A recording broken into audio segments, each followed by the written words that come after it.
चलिए जानते हैं भारत की हर जिला हर क्षेत्र की फटाफट बड़ी खबरों को केवल 5 मिनट में। तो वीडियो को लाइक करके चैनल को सब्सक्राइब जरूर कर दें। चुनाव आयोग पर राहुल गांधी फिर भड़के हैं। उनका कहना है कि एसआईआर ने देश भर में अफरा तफरी मचा दी है और इसे जनता पर थोपकर लोकतांत्रिक प्रक्रिया कमजोर की गई है। राहुल गांधी ने एसआईआर को एक सोचा समझा षड्यंत्र बताया है। उन्होंने कहा कि सत्ता की रक्षा के लिए लोकतंत्र को कुचलने की कोशिश हो रही है और जनता इसका जवाब देगी। अरशद मदनी के बयान ने विवाद बढ़ा दिया है। उन्होंने कहा कि न्यूयॉर्क में कोई मुसलमान मेयर बन सकता है, लेकिन भारत में मुसलमान को यूनिवर्सिटी का वाइस चांसलर बनना भी मुश्किल है, जिस पर कई संगठनों ने कड़ी प्रतिक्रिया दी। मुख्यमंत्री योगी आदित्यनाथ ने अवैध घुसपैठियों पर सख्त कार्रवाई के निर्देश दिए हैं। एजेंसियों को पहचान और सत्यापन का काम तेज करने को कहा गया है। तेजस्वी यादव ने रिजल्ट के बाद पहली बार कड़ा रुख दिखाया है। टुनटुन यादव समेत 32 भोजपुरी गायकों को नोटिस भेजकर जवाब मांगा गया है। सम्राट चौधरी को गृह मंत्री बनाए जाने पर आरजेडी के सहयोगी दीपांकर भट्टाचार्य ने दावा किया है कि बिहार बुलडोजर शासन की ओर बढ़ रहा है और विपक्ष को सतर्क रहने की जरूरत है। उत्तर प्रदेश में होमगार्ड के 41,424 पदों पर भर्ती के लिए ऑनलाइन आवेदन शुरू हो चुके हैं। अंतिम तिथि 17 दिसंबर 2025 तय की गई है। अखिलेश यादव ने बीजेपी और चुनाव आयोग पर गंभीर आरोप लगाए हैं। उनका कहना है कि 50,000 वोट काटने की तैयारी पहले से चल रही है और चुनाव को प्रभावित करने की कोशिशें साफ दिख रही हैं।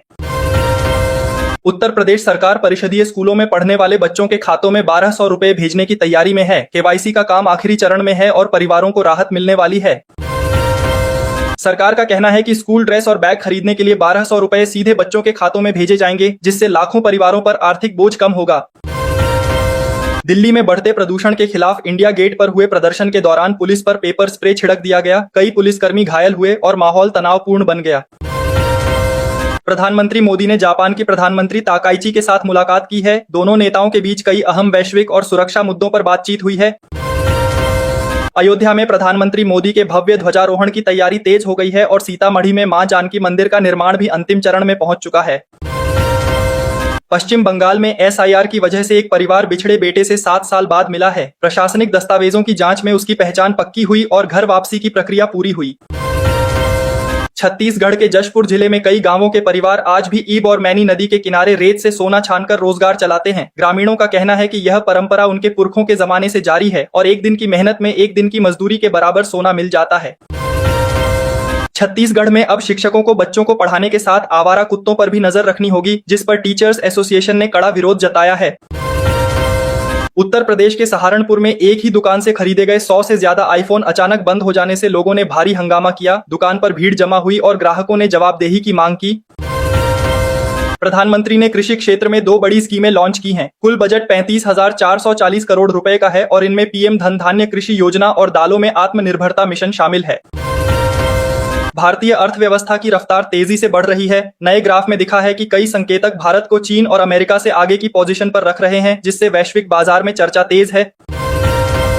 मुख्यमंत्री रेखा गुप्ता ने दिल्ली की पहली अटल कैंटीन का शिलान्यास किया है, जहां सिर्फ 5 रुपए में भोजन उपलब्ध होगा और गरीब परिवारों को बड़ी राहत मिलेगी।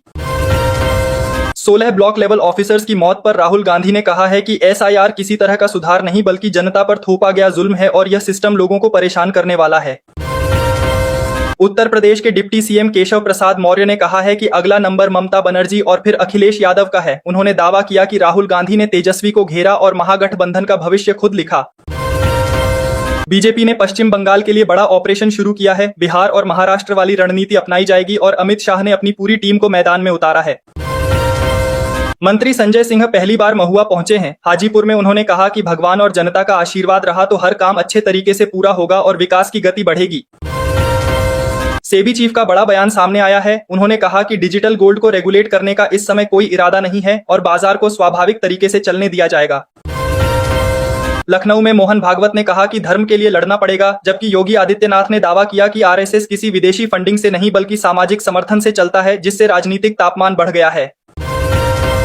मोहन भागवत ने बड़ा बयान दिया है कि आक्रमण का युग खत्म हो चुका है और अब राम मंदिर पर विजय का झंडा फहराने का समय है। उन्होंने भारत को फिर हिंदू राष्ट्र बताया, जिससे राजनीति गर्म हो गई है।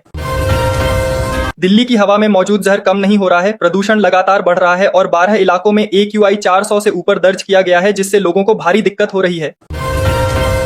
तमिलनाडु और केरल में अगले 24 घंटे खतरनाक हो सकते हैं। हवाएं 40 से 50 किलोमीटर प्रति घंटा चलने की चेतावनी है। भारी बारिश, ऊंची लहरें और कई जिलों में भूस्खलन का खतरा बढ़ा है। मछुआरों को समुद्र में न जाने की सलाह दी गई है।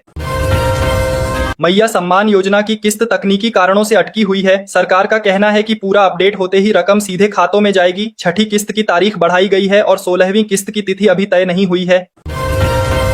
इथियोपिया में मारबर्ग वायरस का प्रकोप बढ़ रहा है। WHO के मुताबिक कम से कम 6 मामलों की पुष्टि हुई है, जिनमें से 3 लोगों की मौत हो चुकी है और हालात चिंताजनक हैं। कर्नाटक में मुख्यमंत्री पद को लेकर सियासी जंग चरम पर है। सिद्धारमैया समर्थकों की बढ़ती बेचैनी के बीच उन्होंने साफ कहा है कि जो भी आदेश हाईकमान देगा वही मानेंगे, लेकिन प्रदेश में टकराव की गर्मी लगातार बढ़ रही है और सत्ता का समीकरण किसी भी पल बदल सकता है। बंगाल के राज्यपाल CV आनंद बोस का बड़ा बयान सामने आया है। उन्होंने कहा कि लोग भारत बांग्लादेश सीमा की तरफ पलायन करने को मजबूर हो रहे हैं और इसी मुद्दे पर चेन्नई में VCK के कार्यकर्ताओं ने जोरदार प्रदर्शन किया। हालात में सनसनी तब बढ़ी जब बांग्लादेश की आधिकारिक चिट्ठी को शेख हसीना तक पहुंचाने की मांग तेज हुई। दिव्य गीता उत्सव में मोहन भागवत ने कहा कि गीता ही जीवन का उत्तर है। उन्होंने लोगों से अपील की कि रोज 2 श्लोक पढ़ें और मनन करें। देश भर से आए लोगों के बीच उनका यह संदेश आध्यात्मिक वातावरण को और गहरा करता दिखाई दिया। पाकिस्तान ने राजनाथ सिंह के बयान को भड़काऊ बताया है। रक्षा मंत्री ने कहा था कि आज सिंध भारत से अलग है, लेकिन कल फिर भारत में शामिल हो सकता है। पाकिस्तान ने इसे उकसाने वाला कहा है, जबकि भारतीय पक्ष इस बयान को सांस्कृतिक जुड़ाव की बात बता रहा है। दिल्ली के इंडिया गेट पर अचानक हड़कंप मच गया जब प्रदर्शनकारियों ने नक्सली हिडमा के पोस्टर लहरा दिए। लाल सलाम और अमर रहें के नारे गूंजे। यह प्रदर्शन दिल्ली प्रदूषण के खिलाफ था, लेकिन माहौल बिगड़ने पर पुलिस ने कुल 22 लोगों को गिरफ्तार कर लिया है। झारखंड के मंत्री इरफान अंसारी का बयान फिर विवादों में है। उन्होंने आरोप लगाया कि SIR के जरिए नाम काटे जा रहे हैं, नागरिकता छीनी जा रही है और लोगों को बेहद सजग रहने की जरूरत है। उनके इस बयान पर राजनीतिक हलचल तेज हो गई है। मुंबई में ट्रैफिक से छुटकारा दिलाने के लिए सरकार पाताल लोक योजना पर तेजी से काम कर रही है। मुख्यमंत्री ने आश्वासन दिया है कि भूमिगत व्यवस्था से शहर का बोझ कम होगा और आने वाले दिनों में हालात सुधरते नजर आएंगे। झारखंड में इरफान अंसारी के एक और विवादित बयान ने आग में घी डाल दिया है। उन्होंने कहा कि अगर BLO नाम काटने आए तो उसे कमरे में बंद कर दें। विपक्ष इसे लोकतांत्रिक प्रक्रियाओं पर हमला बता रहा है और मंत्री पर सख्त कार्रवाई की मांग कर रहा है।